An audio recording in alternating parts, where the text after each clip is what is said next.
सबको वास दिलाया गया। अब आरती करने के लिए, सुमंगल गाने के लिए नवीन नवीन स्त्रियां पार्वती जी की माता के साथ आ रही। सोने की थाल है, बड़ा आनंद है दूल्हा का।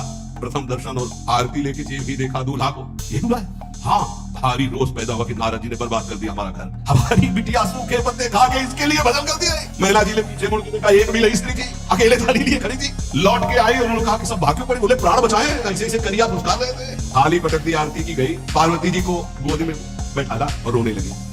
ऐसे के लिए भजन किए हो, ऐसे के लिए तपस्या किए हो। आंसू भर के कहा कि विधाता की बुद्धि मारी गई, जिसने तुम्हारी जैसी सुंदर कन्या, वो ऐसा बाबरा दूल्हा, ये संयोग रचा है। बुद्धि खराब हो गई ब्रह्मा की। अच्छा तो मेरा निर्णय सुन लिया जाए, अगर मेरी बात नहीं मानी गई तो हिमालय के शिखर से अपनी बेटी को लेकर गिर के आत्महत्या कर लूंगी, ब्याह दे दूंगी। क्या जाने नारद जी बेटी का प्रेम क्या होता है, बांध कभी प्रसव की पीड़ा जानती है, क्या जाने बाबा जी हमारी बेटी को ऐसा दूल्हा।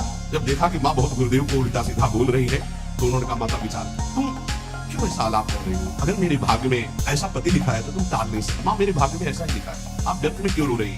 नारद जी के पास हिमालय गए, बोले हम तो संभाल लेंगे, घर में सब गड़बड़ हो गए। अरे इनको समझाते कि ठीक से आते, कैसे आए हैं ये, जैसे विनाश कर ले आए हो। अरे ब्याह कर ले आए, घर में सब बिगड़ गया, मैना बिखर गई, ब्याह बंद, अब नहीं होगा, संभालो जाके। नारद जी गए और जाकर के मैना को कहा, देखो ये इनका बाहिनी रूप है, ये जो आपके यहाँ पार्वती के रूप में जन्मी है, नित्य इनकी अर्धांगिनी सती है, जो यज्ञ भवन में शरीर छोड़ करके आपके यहाँ जन्मी, ये इनकी नित्य संगिनी है। नारद जी विविध प्रकार से माता को समझाया।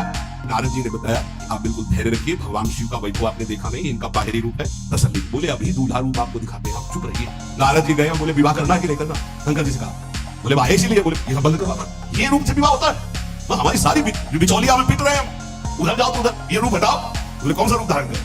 दूल्हा रूप। भगवान शिव ने जे भी वो सुंदर रूप जो देखे सो मोहित हो जाए। मैना जी को बोला, देखो दूल्हा आ रहे हैं। मैना ने कहा, हो भाग्य, ऐसे दूल्हा? बोले वही है जो नंदी पे सवार थे, इनके स्वरूप को जानना बड़ा कठिन है। अब जो सुंदर जीवनार भी बरातियों के साथ भगवान शंकर की बड़े मधुर गीत गाए जा रहे हैं। मुनियों ने फिर हिमवान को लगन पत्रिका सुनाई। विवाह का ठीक समय देख करके पार्वती जी जब श्रृंगार करके सभा में आई ब्याह मंडप पे, तो कोई ऐसा नहीं था जो देखकर मोहित न हो गया। त्रिपुर सुंदरी अम्बा, लेकिन सबने उनके श्री चरणों में सर झुकाया। पार्वती का मन रूपी भवरा शिव जी के रूप को देखकर दुहाई मार आज्ञा वही ब्याह प्रारंभ हो। आश्चर्य की बात, गणेश जी का पूजन सबसे शुरू हुआ। बोले गणेश जी पार्वती जी के पुत्र का भाव है। भगवान शिव और पार्वती जी ने प्रथम गणपति पूजन किया, पाणी ग्रहण संस्कार किया, कन्यादान। समस्त देवता मुनिगण वेद मंत्र उच्चारण करते हुए जय हो जय हो जय हो। भगवान शिव और पार्वती जी का विवाह संपन्न हुआ। बहुत कुछ श्री चरणों में भेंट रख करके हिमांचल ने प्रार्थना की, प्रभु आप तो कृपा के समुद्र है, अगर मेरी पुत्री से कभी कोई गलती हो जाए तो क्षमा करना। बहुत प्रकार से भगवान शिव ने उनको आशीष दिया, आनंद बंधाया। फिर भगवान शिव और मां आनंद पूर्वक कैलाश पधारे।